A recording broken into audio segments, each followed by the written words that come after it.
He's got back on ATV and gone for a ride, and he just got off oxygen, so that was a big bonus. Got his staples out off of oxygen. Oh, sorry, Kenny. Really tired still. So. He's doing all right. He's recovering. And we're all going to Denver in 2 weeks, so that will be fun. Oh, hey, how's it going? Yes. Hey, you want to? What's that? You want me to give you a ride over to Canterbury Heights? I've been over there. But... Did you make it? Oh, sure. I thought you got lost. Well, I went over there and then I went over Good there, afternoon. so. Calling this meeting I sure did. of the Sioux Falls City Council Informational Meeting, Tuesday, August 26, 2014, to order. First item on the agenda will be a report from the Urbanized Development Commission, report on meeting held Thursday, August 21st, 2014. Councilman Rolfing? Yes, we had a very, very short meeting. We reviewed the Transportation Improvement Program and projects for years 2015 to 18, and we approved that plan, and so we'll be moving forward to that with many of the state projects and some of the local projects that will be happening to our roads and infrastructure during the next 4 years. So the plan is in place, and anybody's interested, they can go to the website and see what was approved. And that was the only item on the agenda. Well, thank you very much. Yep. Any questions from the council? All right, we'll move forward then. Next item on the agenda is a city council open discussion. Do we have any items? Councilman Staggers? Yeah, I just have a question. I was asking council member earlier about whether anybody has heard anything about the event center and the siding. Have you heard of anything, or are we going to have a special meeting about that, or just wondering? On that, Councilman Staggers, I would want to direct you to the city attorney. He was going to meet with you when you got back. Oh. So Oh. So I would have you. Okay, well, I would have you contact the city attorney. Okay. Okay. Thank you. Thanks. Any other items for open discussion? Councilman Jameson. Nice. Hey, well, I just wanted to bring up Van Epps Park. We've been, I'm sure, all digesting what's going to be coming to us in September, early September. One thought I had was if it isn't already planned, but to have the police department or some report about the police calls and the initiatives that the police department has taken, what they've done, what they've been doing, some kind of a status report from them. If we could get that kind of a report to us at that first reading, would be helpful for me. I would agree with that, and also I'd like to see what direction they would like to see us go as well. I'd like to have more input from the individuals that are dealing with the issues.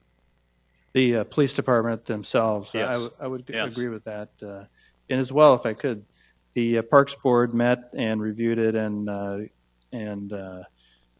based on what I read in the newspaper, they came to their conclusion with some trepidation. And I've tried to talk to as many people as I can about it. And certainly people have called and talked to me about it too, but I wanted to just talk about the process and really thank the Parks Board's involvement, because they are going through the same things that we're all going through, and the whole process is intended to have as much deliberation as possible when we make these big impacts. And I just want to acknowledge that their work is appreciated, and what they struggled through and coming up with their recommendation. I know it wasn't easy for them, so I just want to thank them for their involvement. Councilman Rolfing? Yeah, I would agree with that, and I would also like to hear, I've heard a lot of talk about the new Dudley House taking some of the pressure off, if you will, off of Van Epps Park in some way. I'd like to maybe know how that's going to happen, and how that's going to happen, and how it's going to help, along with maybe some if someone from one of the social service organizations has another idea of how this might be solved with the alcohol down there. I'm open, I guess is what I'm saying, to look at many different solutions, not just banning the alcohol there. Any other comments? Councilwoman Erickson? Oh, okay. I think we can continue on. I just wanted to bring up real quickly, during our public testimony last week, a gentleman came in front of us in regards to the tractors in backyards, and that currently there's nothing in ordinance that the city can prohibit that from being there. It's not in the ordinance. And so there were several issues that he brought forward, and a handful of us went to address this because it wasn't just the tractor. There were tires and other things. And so the city is definitely addressing those issues. But we were able to witness that there is, in fact, an abandoned tractor in the city limits on this person's property. And so I'm bringing it to you as far as, is this something that we want to discuss further? Is it something that we want to look at adding in there?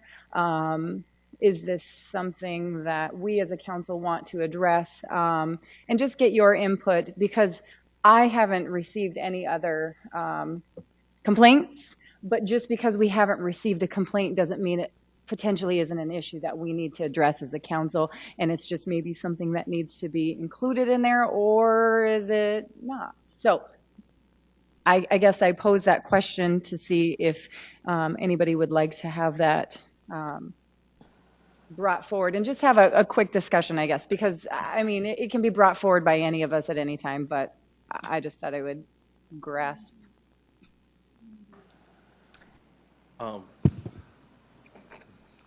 Councilor Fumai. I don't disagree. I think we need to be careful when we start listing all the things that might be banned to be in our backyards or whatever. But certainly I think the junk and abandoned vehicles and those kinds of things are already covered. But I wonder, Mr. Chair, if it might go to a committee like land use and just to review that ordinance in general and maybe see if the intent is there. Maybe city staff just didn't interpret. I haven't read it at all. I haven't read it either. Maybe city staff is interpreting it differently. Maybe we do need to tweak something. I guess I would say take it to a committee so that it's not taking up time in this forum.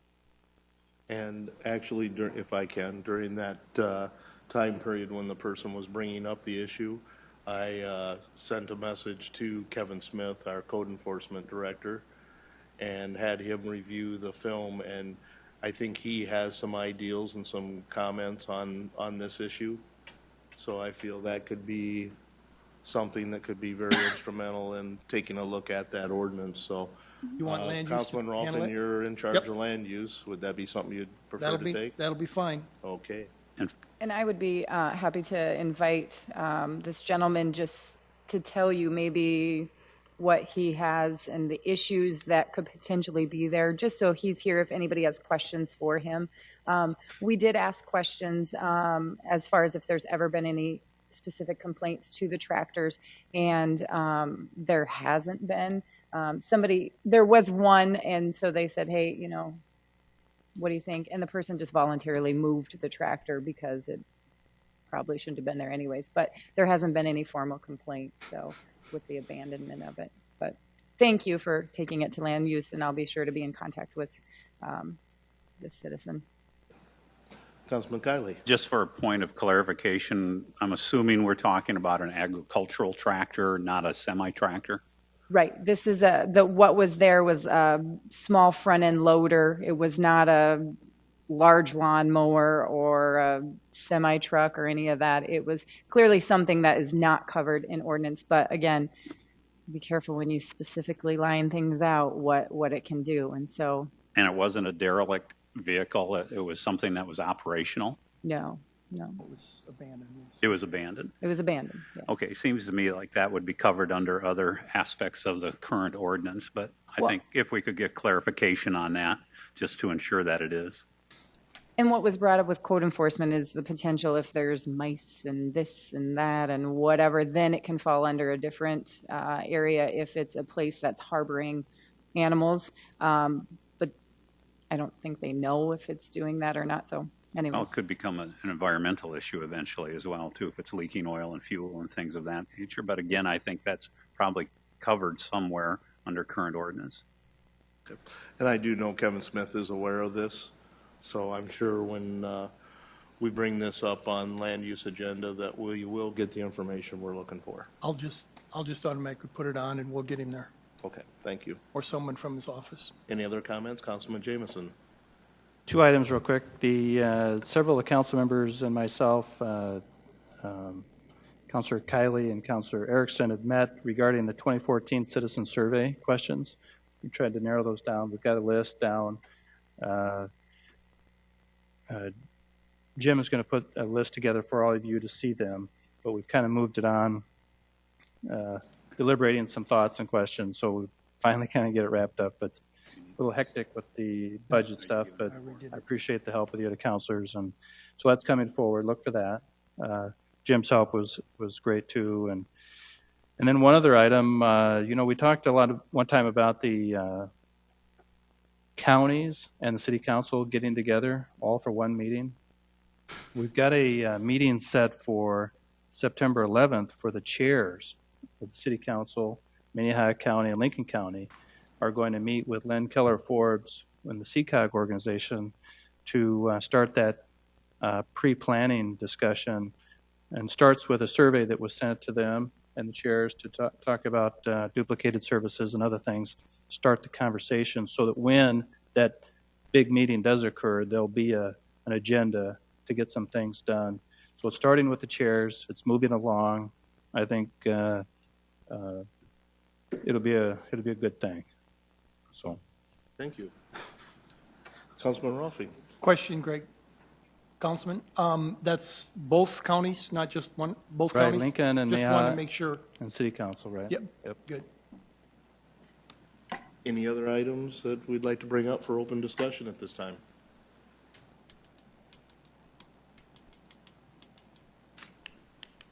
Okay, we'll move on to presentations. The first presentation will be the July monthly financial report by our finance director, Tracy Turback. And that, yeah. Good afternoon, Tracy Turback with the Finance Office with the July monthly update. We'll have a few brief slides to go through and then open it up for questions, see what's on your minds. The economy continues to show a lot of strength here locally, and that's, my button's not working.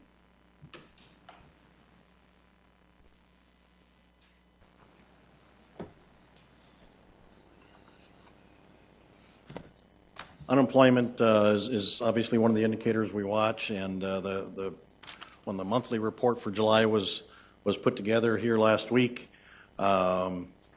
the latest data we had for unemployment was June. The rate was 3.1%, and just within the last couple of days, the July data was released, and the local rate here in the Sioux Falls MSA has dropped to 2.7%. So we continue to see a lot of strength in terms of the employment here locally.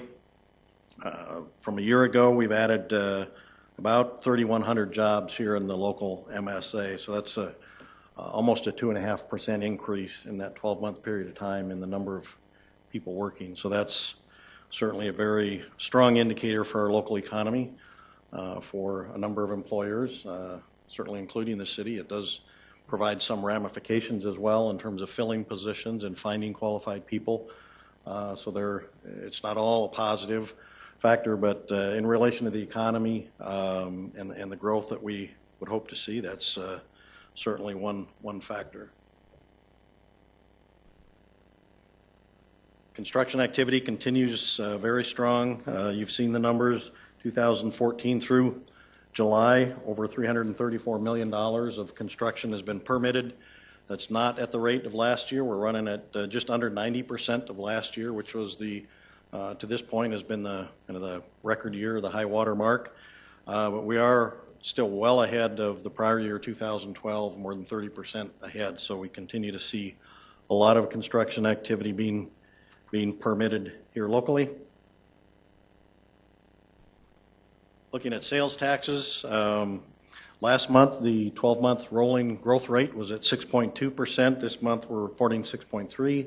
So a very modest, very slight uptick and improvement in that.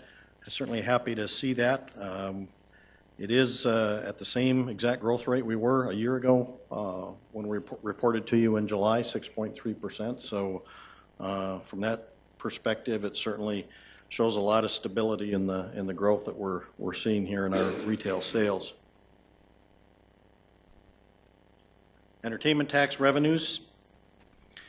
The rolling 12-month growth rate is at 5.1%. That is on track with what we've budgeted for 2014. We budgeted 5% growth, so we are on track. As the graphic indicates, we have seen that come down off the highs for example, from 2 years ago at 6.5% growth rate, but still indicating very, very solid growth in the local community and in terms of the discretionary spending.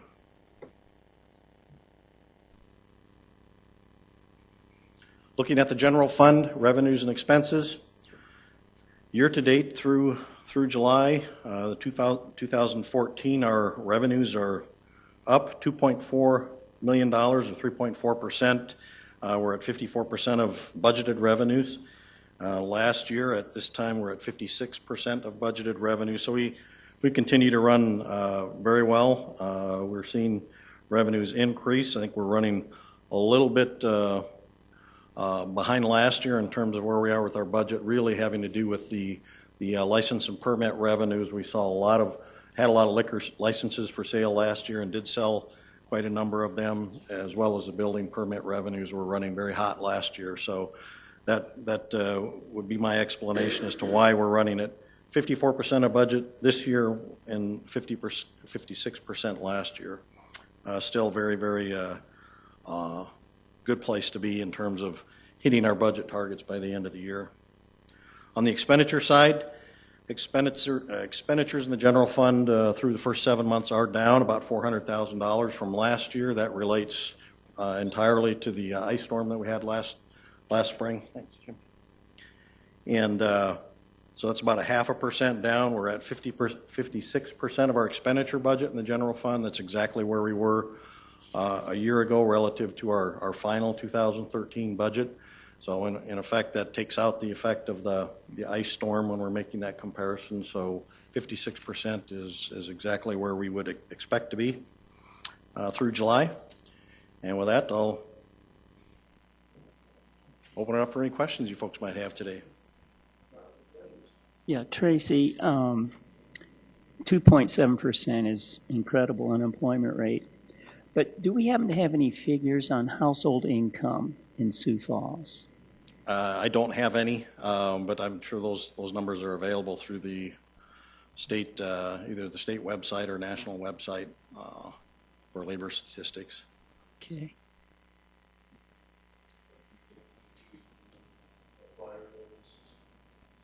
It'd be curious.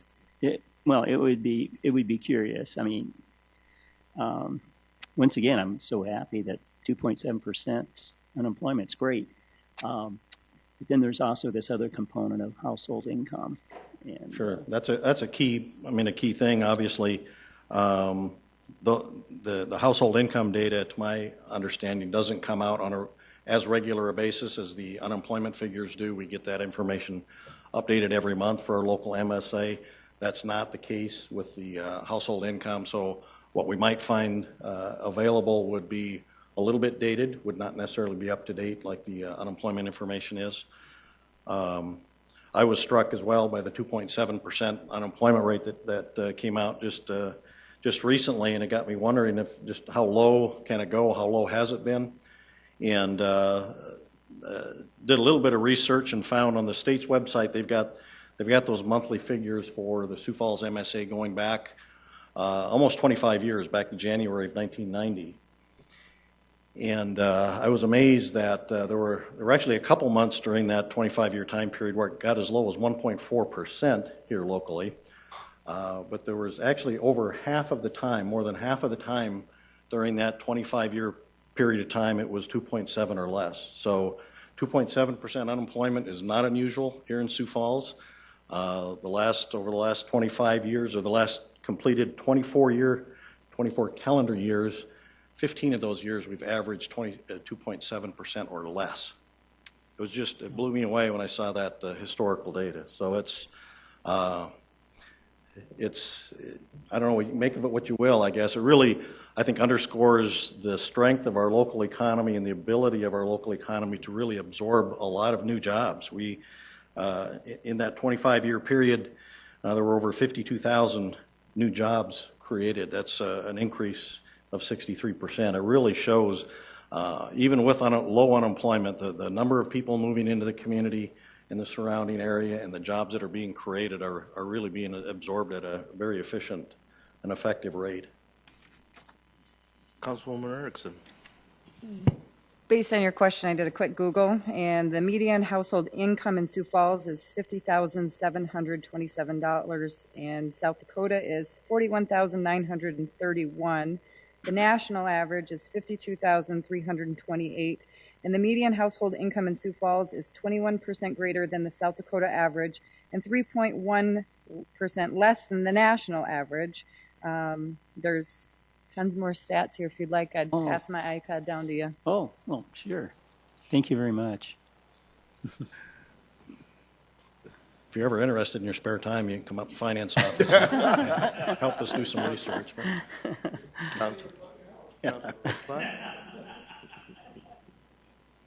I'm really fascinated, Tracy, by how this trend runs in Sioux Falls, because I've always, you're always concerned about exactly what you said.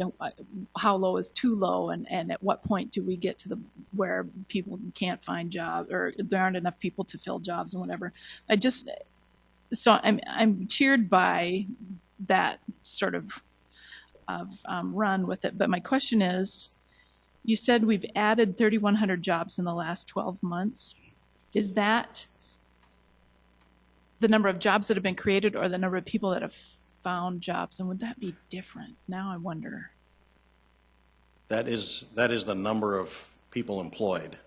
Number of new people employed that weren't employed prior. Okay. In July of 2013, there were 131,830 people employed.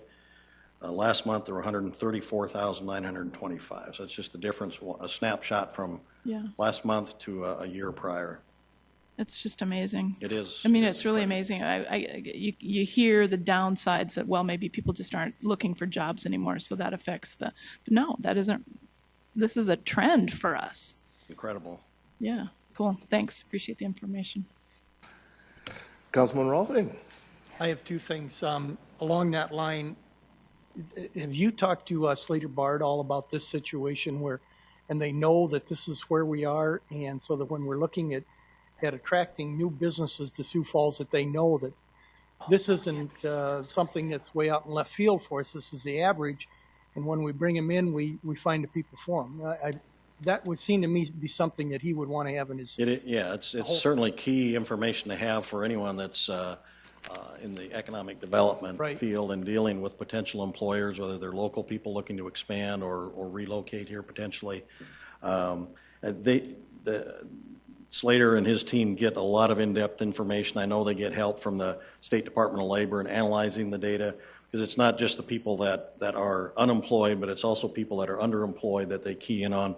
A lot of new jobs that are created in the community aren't filled by people that are currently unemployed, but by people that maybe have a degree, that aren't in a position that requires a degree and have that opportunity to move up. So that's, they peel a lot deeper than what this information is as well. So. Good. It makes me feel better, because I know that that's one of the things that development in Sioux Falls has been looking at, is workforce development, and we need to continue to work on that. That's something Councilman Kiley and I were just visiting about. So the other thing that I want to talk about is my favorite subject of the entertainment tax. it looks like, we've been on a downward swing there. And I'm just not, I'm still a little concerned because last month it was, I believe, 5.4 or something like that.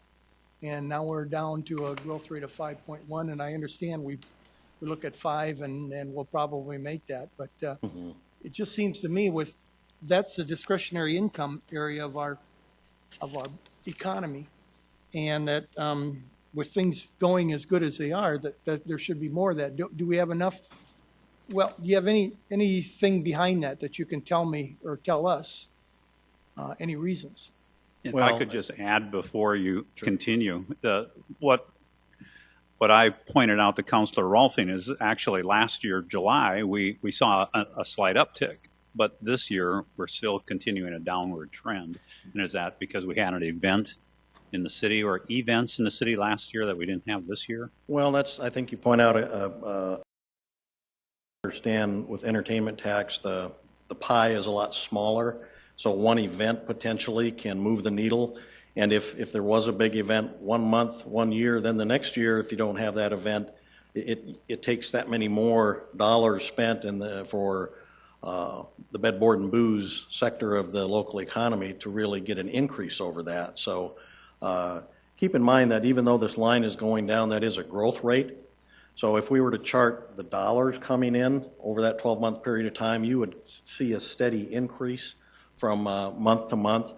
But it's beginning, and to say it's flattening out at 5% is really kind of a misnomer, because 5% growth is still very, very respectable and very solid growth rate. But I think your point's well taken, Councilor. It's certainly something to be cognizant of, that we want to keep a close eye on that. It certainly could be an indicator of what's to come. I'm not in the business of making prognostications like that to predict the future, but it is certainly a trend we want to keep a close eye on. I would agree. Any other questions? Councilman Kiley? To continue to pick up with the topic of the 2.7 unemployment rate and also the workforce development issue, it's safe to assume that we have added new jobs in the Sioux Falls community in the past year, yet we're continuing to meet their demands of the new businesses, yet our rate continues to drop. So it's not necessarily having a negative impact on our ability to attract new businesses. Because am I right in assuming that we have had new businesses start up in town, creating new positions, and we're still meeting their demands at the same time maintaining a low?